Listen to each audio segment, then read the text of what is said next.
Shalom remaja GKJ Jember. Mari kita panjatkan puji dan syukur kita kepada Tuhan, karena Tuhan masih memberikan kita kekuatan, kesehatan, sehingga kita masih boleh berada hingga saat siang hari ini. Bulan Februari identik dengan bulan kasih sayang, karena tanggal 14 Februari kemarin kita sama-sama memperingati hari kasih sayang atau hari Valentine.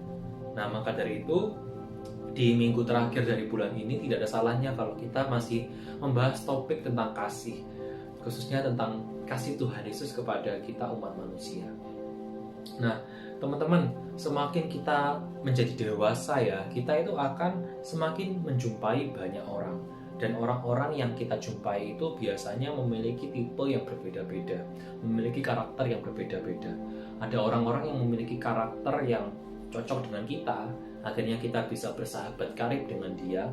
Tetapi ada juga orang-orang yang memiliki karakter yang bertolak belakang dengan kita, sehingga kita akhirnya nggak senang sama orang itu, atau akhirnya justru memusuhi orang itu. Misalnya teman-teman juga dalam sekolah gitu ya, teman-teman pasti ketemu banyak jenis teman gitu ya. Saya ingat dulu waktu kalau misalnya kerja kelompok, kalau misalnya guru menentukan bagaimana supaya anggota kelompok itu dibentuk, saya paling seneng kalau misalnya kita bisa memilih sendiri teman kelompok kita. Kita bisa pilih teman-teman ya, pasti kita pilih teman yang rajin, yang kerjaannya cepet, kalau bisa yang punya banyak modal gitu ya, jadi bisa ada yang bawain konsumsi waktu kerja kelompok. Intinya kita akan memilih teman-teman yang kira-kira bisa kita ajak kerjasama gitu. Tetapi kadang-kadang guru juga menentukan anggota kelompok itu dengan cara random ya, dengan cara acak, misalnya dengan cara berhitung, misalnya 1 sampai 6. Nanti yang anggota yang dapat nomor 1 menjadi satu kelompok, atau yang dapat nomor 2 menjadi satu kelompok juga. Nah, kalau kayak gitu kadang-kadang agak deg-degan juga ya, karena kita nggak pernah tahu siapa yang akan menjadi teman satu kelompok kita. Biasanya kalau pakai cara random seperti itu, bakal ada nih 2 atau 3 orang yang dalam kelompok itu yang begitu rajin gitu ya, ngerjain tugas terus-terusan, nggak ada henti-hentinya, kerja terus kerja. Ada juga biasanya beberapa orang itu yang pasif gitu ya, yang kalau nggak disuruh kerja ya udah diem aja kayak gitu. Kalau nggak ditanya ya diem, kalau nggak diperintah, nggak dikertak gitu ya wes nggak kerja. Ada yang kayak gitu. Tapi ada juga kelompok yang ketiga yang justru bikin keributan terus ya, bikin jadi kerjaan kelompoknya itu nggak selesai-selesai, bikin masalah terus troublemaker gitu ya. Jadi kita justru berharap supaya dia tuh nggak ada gitu ya. Masih mending yang kedua ya, kerjaannya pasif. Seenggaknya kalau misalnya mereka nggak kerja ya udah nggak merugikan kita. Tapi kalau misalnya kelompok yang ketiga ini mereka nggak kerja justru merugikan kita. Nah, seperti itu ya teman-teman ya. Dan kalau misalnya teman-teman udah semakin dewasa lagi, teman-teman kuliah atau kerja akan menemukan berbagai macam tipe orang gitu ya, dari suku yang berbeda, dari agama yang berbeda, kotanya bukan dari kota Jember aja, tapi dari berbagai kota, berbagai pulau, dari berbagai sosial ekonomi yang berbeda, tentu punya latar belakang yang begitu kompleks gitu ya, sehingga seringkali banyak gesekan-gesekan, banyak kepentingan-kepentingan yang tidak cocok dengan kita gitu. Bahkan mungkin istilah musuh dalam selimut itu benar-benar ada. Dia di depan kita begitu baik, pasang muka begitu baik, tapi di balik itu semua dia menusuk kita, menikam kita dari belakang. Nah, bagaimana sih cara kita menghadapi orang-orang yang seperti itu? Bagaimana sih cara kita supaya kita tetap bisa mengasihi orang-orang yang seperti itu? Nah, mari kita baca salah satu bagian di dalam kitab kita, yaitu di dalam Matius 5 ayat 38 sampai 48. Matius 5 ayat 38 sampai 48. Kamu telah mendengar firman, mata ganti mata dan gigi ganti gigi. Tetapi aku berkata kepadamu, janganlah kamu melawan orang yang berbuat jahat kepadamu. Melainkan siapapun yang menampar pipi kananmu, berilah juga kepadanya pipi kirimu. Dan kepada orang yang hendak mengadukan engkau karena mengingini bajumu, serahkanlah juga jubahmu. Dan siapapun yang memaksa engkau berjalan sejauh 1 mil, berjalanlah bersama dia sejauh 2 mil. Berilah kepada orang yang meminta kepadamu, dan janganlah menolak orang yang mau meminjam daripadamu. Kamu telah mendengar firman, kasihilah sesamamu manusia dan bencilah musuhmu. Tetapi aku berkata kepadamu, kasihilah musuhmu dan berdoalah bagi mereka yang menganiaya kamu, Karena dengan demikian, kamu menjadi anak-anak Bapamu yang di surga, yang menerbitkan matahari bagi orang yang jahat dan orang yang baik, dan menurunkan hujan bagi orang yang benar dan orang yang tidak benar. Apabila kamu mengasihi orang yang mengasihi kamu, apakah upahmu? Bukankah pemungut cukai juga berbuat demikian? Dan apabila kamu hanya memberi salam kepada saudara-saudaramu saja, apakah lebihnya daripada perbuatan orang lain? Bukankah orang yang tidak mengenal Allah pun berbuat demikian? Karena itu, haruslah kamu sempurna, sama seperti Bapamu yang di surga adalah sempurna. Ayat yang baru kita baca ini adalah salah satu ayat yang cukup terkenal ya. Mengapa kok bisa terkenal? Kalau menurut saya pribadi sih ayat ini terkenal karena ayat ini berisi ajaran Tuhan Yesus yang agak gak masuk akal gitu ya. Agak sulit untuk dicerna gitu ya. Bagaimana mungkin Tuhan Yesus itu mengajarkan kita untuk mengasihi musuh-musuh kita? Bagaimana mungkin kita ini kalau misalnya ditampar pipi kanannya, kita serahkan juga pipi kirinya? Ajaran ini mungkin bagi sebagian orang terlihat bodoh, terlihat nggak masuk akal, sekaligus mustahil untuk dilakukan gitu ya. Tapi hebatnya adalah Tuhan Yesus tidak hanya mengajarkan ajaran ini melalui bibirnya saja. Ajaran ini bukan hanyalah ajaran abstrak yang ada di angan-angan, tetapi Tuhan Yesus menjadi teladan sendiri atas ajaran ini.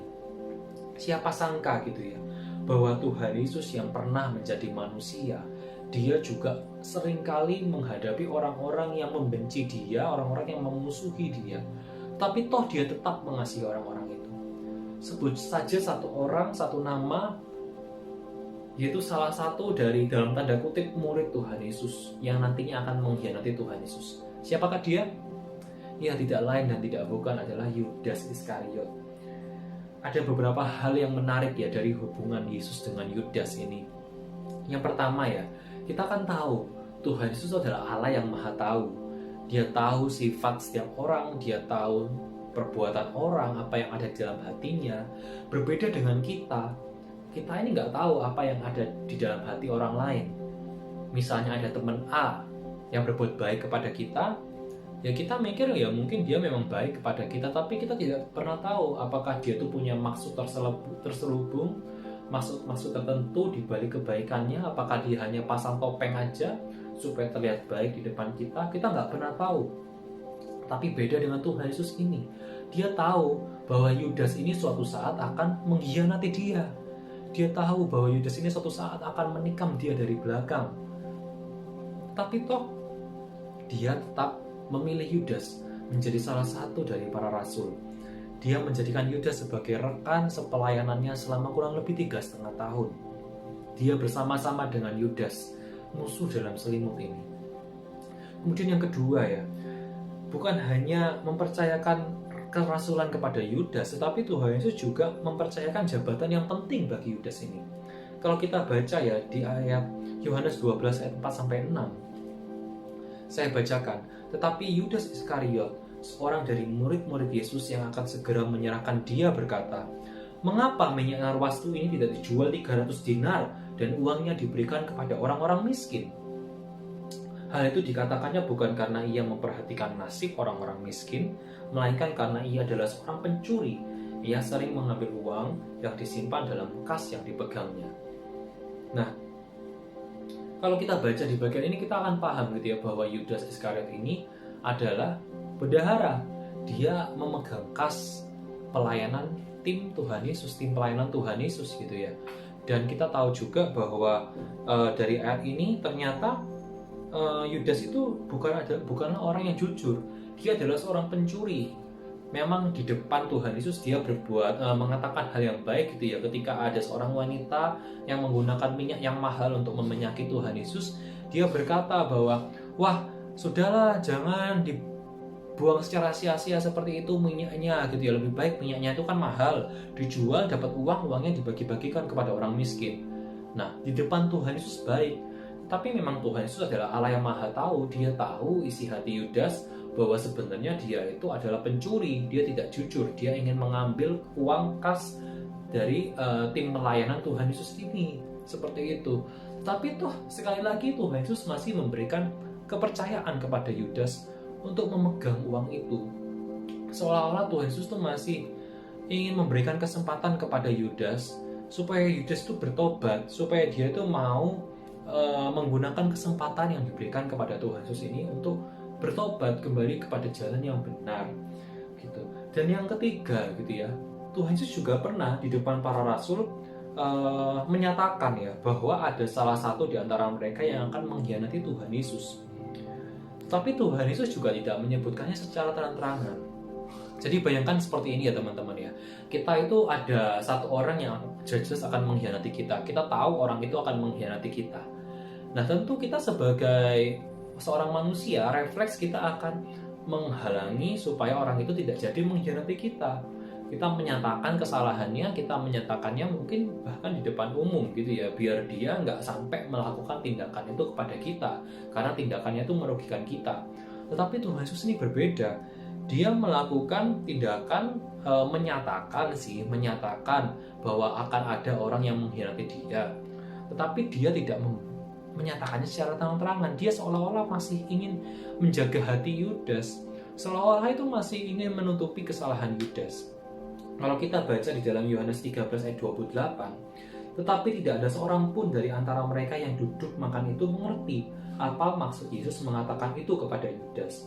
Jadi murid-murid itu nggak paham maksud Tuhan Yesus kalau misalnya si Yudas lah ini yang akan mengkhianati dia, karena memang Tuhan Yesus tidak menyatakannya secara terang-terangan. Nah maka dari itu ini adalah hal yang unik juga, karena ya Tuhan Yesus, mengapa kok Tuhan Yesus tidak mau langsung aja gitu ya menyatakan kalau Yudas inilah yang akan mengkhianati dia. Sekilas apa yang dilakukan Tuhan Yesus kepada Yudas ini seperti nggak masuk akal gitu ya. Sama seperti ajarannya sendiri yang terlihat sangat tidak masuk akal gitu ya. Bagaimana mungkin Yesus bisa mengasihi atau seenggaknya masih mempunyai kesabaran terhadap seseorang yang jelas-jelas akan mengkhianati dia? Sama tidak masuk akalnya ya dengan perintah yang dia ajarkan gitu. Tapi kalau dipikir-pikir ya teman-teman ya, memang mustahil sih kalau apa yang dilakukan Tuhan Yesus itu hanya untuk demi seorang Yudas gitu ya. Kita baca ya ayat satu lagi ya, bagian di dalam Alkitab, di dalam Matius 26 ayat 21 sampai 24. Dan ketika mereka sedang makan, ia berkata, "Aku berkata kepadamu, sesungguhnya seorang di antara kamu akan menyerahkan aku." Dan dengan hati yang sangat sedih berkatalah mereka seorang demi seorang kepadanya, Bukan aku ya Tuhan." Ia menjawab, "Dia yang bersama-sama dengan aku mencelupkan tangannya ke dalam pinggan ini, dialah yang akan menyerahkan aku." Nah perhatikan ayat ini ya. Anak manusia memang akan pergi sesuai dengan yang ada tertulis tentang dia. Akan tetapi celakalah orang yang olehnya anak manusia itu diserahkan. Adalah lebih baik bagi orang itu sekiranya ia tidak dilahirkan. Yang mau saya tekankan adalah yang di bagian terakhir tadi. Anak manusia memang akan pergi sesuai dengan yang ada tertulis tentang dia. Jadi sebenarnya Tuhan Yesus melakukan segala sesuatu itu karena memang Allah Bapa melalui kitab perjanjian lama telah menubuatkan kematian Tuhan Yesus. Tuhan Yesus menyadari secara pasti bahwa tujuannya datang ke dunia adalah mati di kayu salib. Tuhan Yesus menyadari bahwa misinya ke dalam dunia adalah menggenapkan kehendak Bapa, kehendak Allah Bapa, yaitu mati untuk menebus dosa umat manusia. Jadi bukan hanya sekedar ya ngopeni Yudas, bukan hanya sekedar mengasihi Yudas. Ya memang betul Yesus mengasihi Yudas, tetapi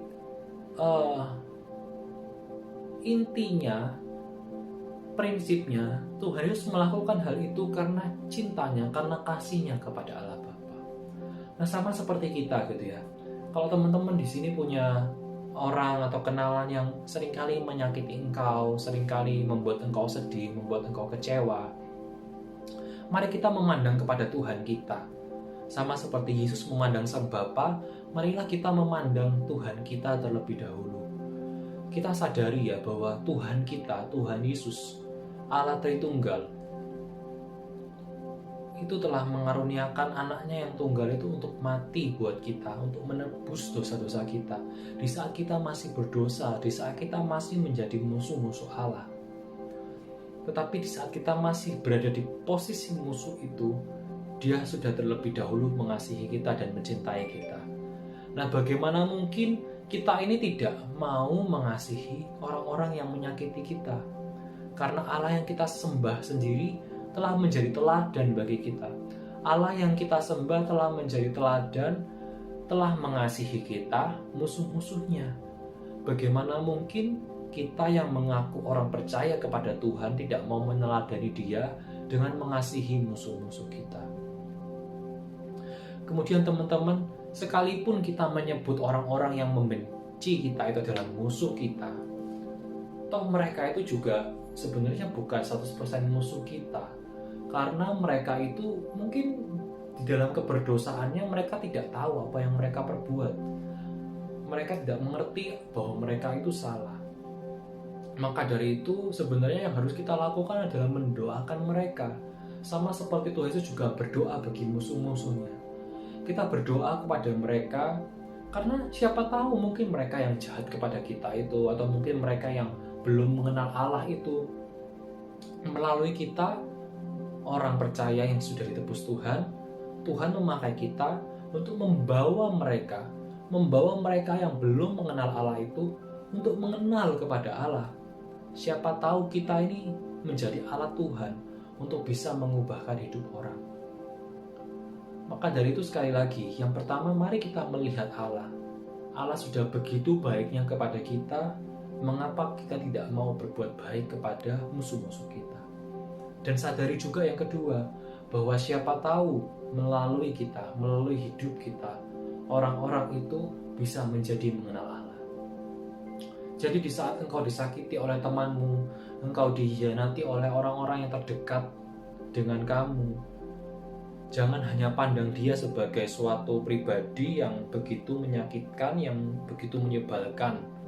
Tapi mari kita memandang salib Yesus. Mari kita memandang karya penebusan Yesus. Saya percaya salib Yesus akan memampukan kita untuk boleh mengasihi mereka. Salib Yesus akan memampukan kita untuk kita boleh memaafkan mereka. Kata-kata ini memang begitu mudah ya untuk diucapkan, tetapi saya yakin begitu sulit untuk dilakukan, karena saya sendiri juga seringkali tidak bisa melakukan, sulit sekali memaafkan orang-orang yang begitu menyakiti hati kita ya. Tapi mari kita sama-sama berdoa di bulan penuh kasih sayang ini, kita memohon kepada Tuhan supaya kasih-Nya yang tak terbatas itu bisa menjadi bagian dari hidup kita, sehingga kita juga bisa mengasihi orang lain yang membenci kita, sehingga kasih Allah itu boleh nyata di dalam hidup kita kepada teman-teman kita yang belum mengenal Tuhan, sehingga mereka bisa menjadi percaya kepada Tuhan yang kita sembah. Mari kita berdoa. Bapa di dalam surga, kami mengucap syukur kalau Engkau sekali lagi memberikan kesempatan untuk kami untuk merenungkan begitu besarnya kasih-Mu Tuhan. Engkau mengasihi setiap orang, bahkan Engkau mengasihi musuh-musuh-Mu, termasuk kami yang dahulu kami adalah musuh-musuh-Mu juga Engkau kasihi.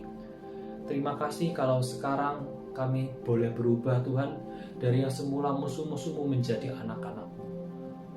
Mari Tuhan ajar kami supaya kami juga boleh menyatakan kasih yang telah boleh kami rasakan dari-Mu kepada musuh-musuh kami, kepada teman-teman kami yang mungkin menyakiti hati kami, sehingga suatu saat nanti teman-teman yang mungkin kami anggap sebagai musuh-musuh kami ini juga boleh bersama-sama dengan kami menyembah Engkau Allah yang benar, sehingga hidup mereka juga boleh diubahkan melalui kami, sehingga kami bersama-sama boleh menyembah Engkau Allah yang hidup, Allah yang benar. Ampuni kami Tuhan, ampuni kami. Dan biarlah Tuhan kami boleh memiliki kasih seperti Engkau telah mengasihi musuh-musuh. Terima kasih Bapa yang baik. Dalam nama Tuhan Yesus Kristus, penebus dan juru selamat kami yang hidup, kami berdoa. Amin.